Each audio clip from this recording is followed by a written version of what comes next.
Nicotine. You've heard of the drug, chances are you know someone who's been affected by it, and you yourself may have even been affected by nicotine. But what really is nicotine? How exactly does it affect someone? Well, today you'll see the reality behind an addictive and harmful stimulant that causes nearly 500,000 deaths in America each year. On average, smokers live 14 years less than non-smokers. In addition to the fatality rate, women who smoke increase the risk of lung cancer by 13 times, while men who smoke increase the risk of lung cancer by 23 times.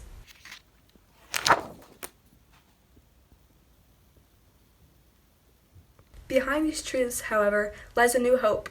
The hope is found in an animal that you may see as useless, even a harmful pest in your house.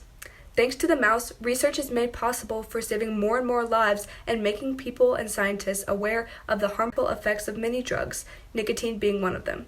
Let's take a look first at how nicotine affects the body, and then how research on the mouse has helped study the addictive power of nicotine.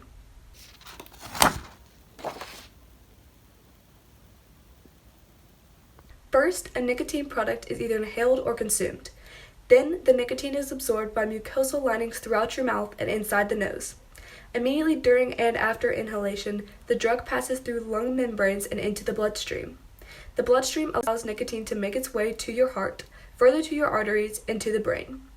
In the brain, neurotransmitters adrenaline and dopamine are released. That gives the user the happy buzz they crave and keeps them coming back for use.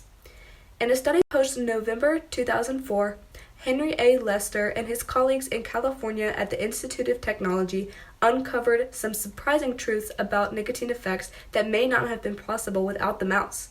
Nicotine acts on brain cells by targeting receptors in neurons. Prior to Lester's study, previous studies showed that nicotinic acetylcholine is important in nicotine addiction.